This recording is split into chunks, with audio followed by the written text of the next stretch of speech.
questions from the audience. If you're interested in asking a question, please, form a short line. We'll only probably have time for 3 or 4 questions. And I invite you to introduce yourself and put your question. I think I'm asked to ask the question, or? What's that? Yeah, to ask the question, please feel free. Hi, my name is Nathan. Thank you so much, Secretary General, for being here. It's an absolute honor to see you speak. I did Model UN at high school and college. This is very cool to see someone who ran the actual United Nations.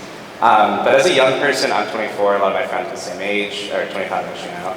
I think building the last few points, there's a lot of concern over global issues. Like a lot of my friends, we know that we're going to be dealing with climate change. Heightened levels of international conflict, and one thing that we kind of feel sometimes is a sense of hopelessness. And I know a lot of what you've been trying to say is there is hope. So I was wondering if you could, if you had a rallying cry or a message or a motivational, speech you wanted to give to people in my situation who feel like we have these big challenges, don't know how to fix them. What would you want? What would you say? Yeah. So the question is for the gentleman is, I think, 24, maybe just turned 25. And realizes that his generation faces a set of challenges that seem greater than those that our generations have faced. Climate, for sure, more international conflict. And is there advice you might give him and his fellow young people as to how to contend with these things? That is why, of course, it's true that there is a generational gap.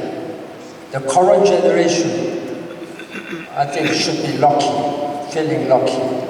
Somehow they have been, battling through all this crisis, but the nature will become more and more, I think, stronger and harsher.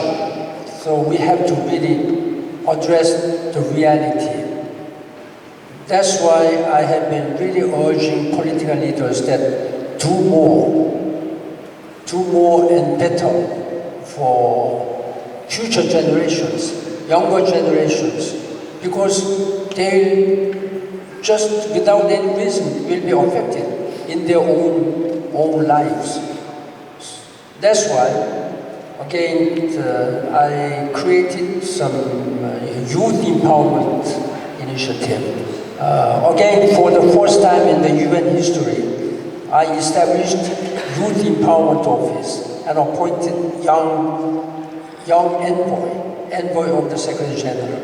I think this is going on, but we must do far more for young generations so that they can really be able to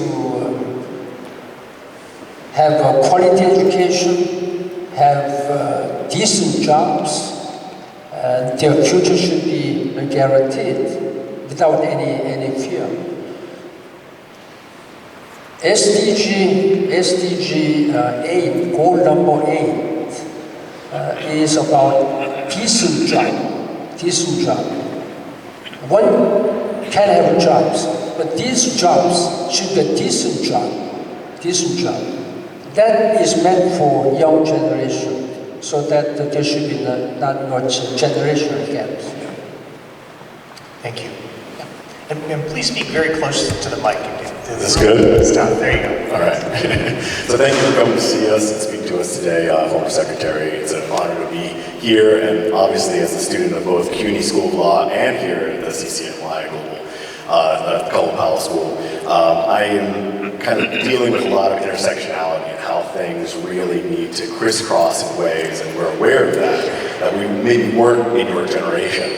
And my question is really to the idea that in a world that is increasingly isolationist, as we kind of see in every country, whether it's the elections in France or the elections here, what place do you see for kind of a humanity first, or what you call a globalist core motivation and directive that is kind of cloaked or filtered through a regional, national, or local perspective, so that we can address issues that cross national borders that still affect everybody locally, such as climate change and regional conflicts? Again, I have some problem in clearly understanding the question. Yeah, the question relates to, as we see this trend towards nationalism and nationalist tendencies in the United States, in France just now in the elections, what do you see as the way to get countries to pivot towards a kind of global perspective? First of all, I would appreciate if you bring that microphone closer, so somehow I have some... Yeah, can we do that? Or in fact, if you can either move the microphone closer, or instead we can invite you to come down and use the microphone when you ask questions, which might be easier. Okay. Why don't we do that? So I we'll think do that for the next session. about second question, this is something about the global vision, okay, by the politicians. Normally, politicians are too much ambitious. They have a passion. When I was dealing with many political leaders, and I appealed them, please do this and that, please help United Nations. And their answers have always been, I will fully support you, Secretary General, don't worry. But let me be re-elected first. I need to be re-elected. If I am no longer president, how can I help you? This is a very short-sighted vision. This we cannot call a global citizen. So I think when you elect either local or national leaders, I think you should carefully analyze whether this candidate is a person with the global citizens, or if this candidate is only minding for local interest or one's own interest. I think that's the point which we can make our situation better and different. Thank you.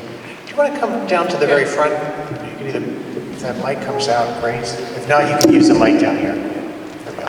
Is this better, former secretary? Yeah. Can you hear me okay? It's not a matter of hearing, because I think Professor Beach has much better understanding of all this sound, just evaporates around. As beautiful as this room is, the acoustics are... Okay. Like everybody else, I'd like to thank you first for coming here and talking to us. This is a question a little more specific to international relations. President Biden has framed the conflict between autocracies and democracies as the greatest challenge for the 21st century. But just this last week, the writer Fareed Zakaria wrote that, and he pointed out that large democracies like India, Brazil, Mexico, South Africa have not imposed sanctions on Russia. And he said that maybe the way to frame this challenge for the 21st century is not between autocracies and democracies, because these countries might not uphold democracies since they have such close relationships with these autocratic states like Brazil, India, and South Africa are in the BRICS trade bloc, which trades with Russia and China. But rather, the West and the United States should focus on respecting international law and norms, like invading another country and annexing territory by force. Do you agree with that view? Do you think we will have peace in the world and be more successful at it if we focus on maintaining international law, maintaining these international norms, the UN Charter, instead of focusing on this battle between democracies and autocracies? And just as an example that he gives is Singapore, which is not a very democratic country, but has imposed sanctions on Russia because it invaded another country and is trying to annex territory by force. So I just want to know from you if you agree with that view that maybe we should focus more on international law and norms instead of this battle between democracies and autocracies.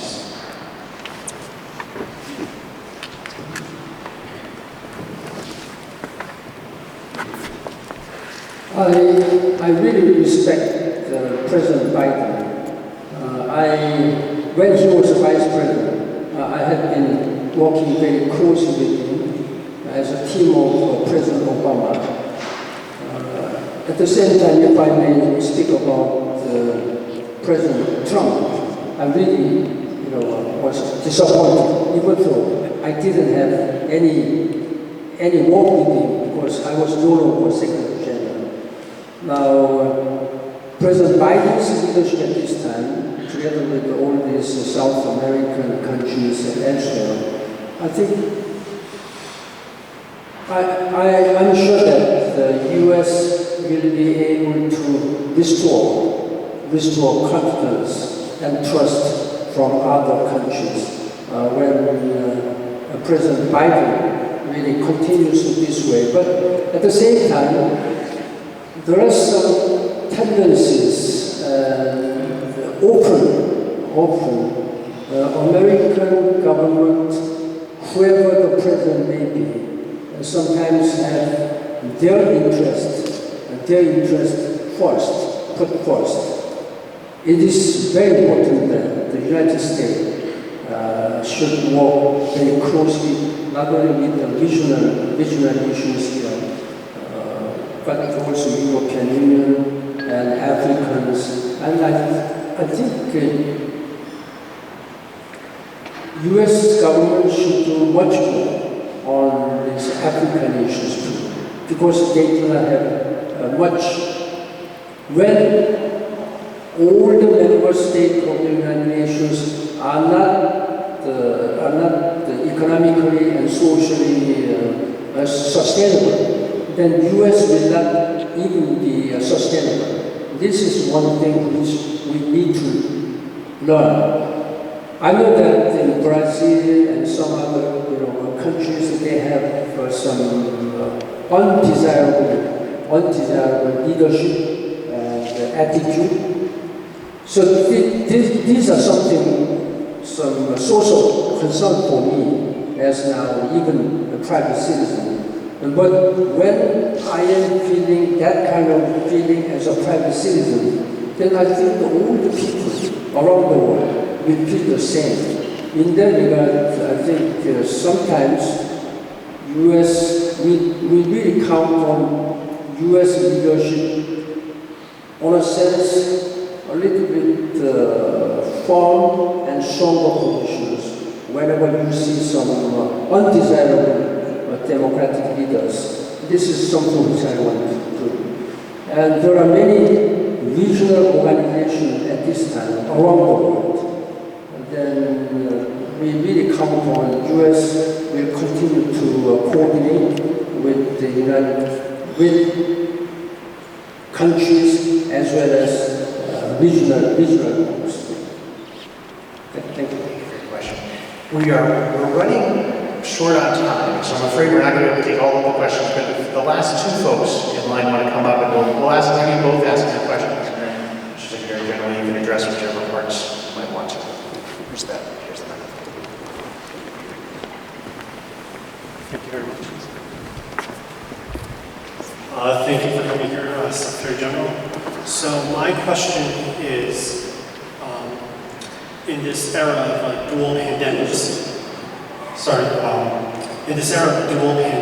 of nationalism as well as COVID, and a society that where some states have taken a more flexible approach to human rights in regards to COVID, how can the UN promote global vision and global leadership? Global leadership, global cooperation, I think that can be said sort of a partnership, global partnership. You mentioned about pandemic. Pandemic can just affect all the countries. Pandemic doesn't have any boundaries, national boundaries. It just affects everybody. But what is important at this time to handle climate, pandemic, and all other issues, we need to forge a global partnership. Without global partnership, I think nothing can be done. The United Nations has announced the Sustainable Development Goals, 17 goals, starting from poverty eradication, quality education, or the pandemic, health, decent jobs, etc., etc. At the end, number 17, last goal, is a partnership. Without forging partnership among government leaders, business leaders, and civil society leaders, this tripartite partnership, that's the only answer to address all current political, economic, and security issues. Therefore, I'm really urging that the leaders, particularly political leaders, they should have a wisdom. Not only themselves, they cannot do it alone. Politicians, they cannot do it alone. They have to have a full support. The business leaders, they should be the follow and implement what the United Nations has presented. And then without working with the civil society, citizens, students, academic institutions, I think they should all be a part of this process. So I'm just emphasizing the importance of global citizens. Often we say that the United States is the strongest, most powerful country in the world. But however powerful one may be, however resourceful one may be, you cannot do it alone. All these global issues like climate, pandemic, that must be done all together. When one border is just contaminated, affected by this pandemic, this will surely cross other borders. That's the hard lessons which we have learned. Thank you. Thank you. And last question. Hello, Mr. Moon. I'm also a student. I wanted to ask something that's been really I wanted to ask something that's really a big concern among young people, and that's the sustainability of American hegemony. Someone mentioned it earlier. Western nations imposing sanctions on countries that do not align with their particular stance on the conflict often places the punishment on underprivileged people rather than the decision makers or the ruling classes. I wanted to ask whether you found that this unipolar grip has been reason for prolonging or inciting international conflicts around the world, and how we as the people of the country can combat that.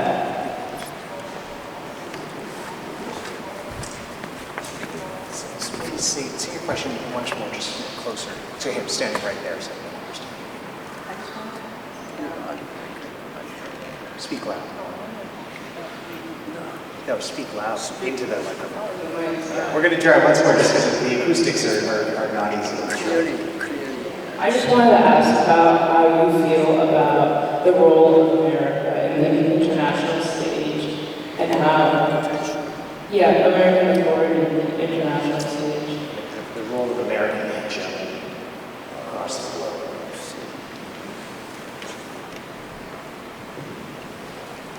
There has been always a certain controversies and criticism about what's so-called American hegemony. This is something which has happened in the human history. That does not mean that I support American hegemony. In this world, of course, we really need American leadership. I fully support American global leadership. When, frankly speaking, if we have to appoint one country, at this time, I think that will be United States. There's no other opinions that United States is the superpower country. But if any tendency of hegemonism is exercised by the United States, then I think the United States may not be respected, may not be supported by other countries. Therefore, again, my answer is going back to global citizens. We do hope that Americans will exercise their global leadership, but working together closely with the other countries, particularly with the United Nations. US should empower the United Nations. I think without the help of the United Nations and United States, UN will find it very difficult, very difficult.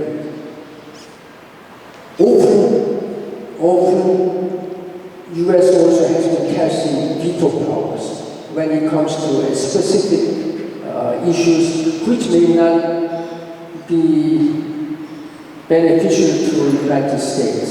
But US should think about on a global vision.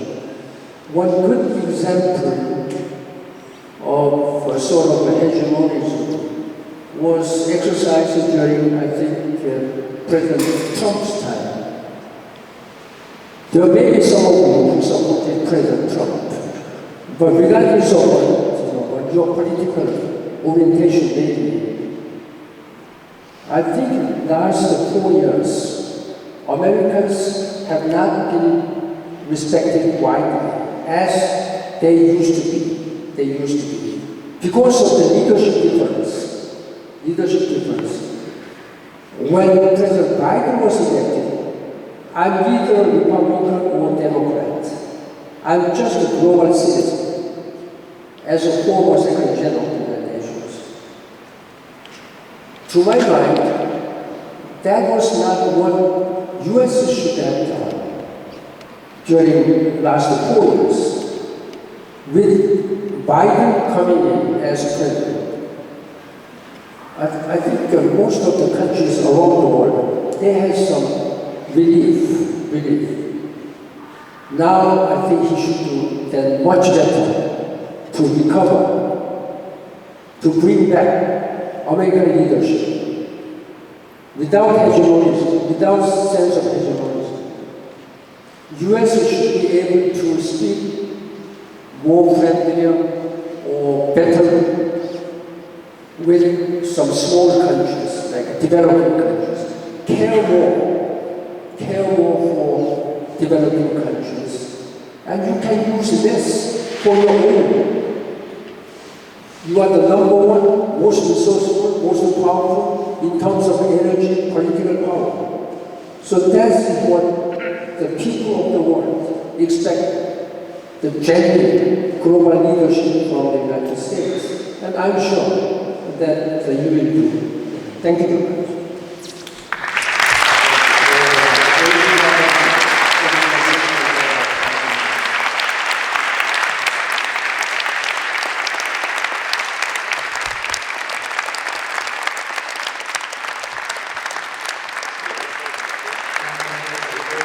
For joining us today. I want to thank Cy Emily, Sternberg, Gene Krasno, and thank all of you for being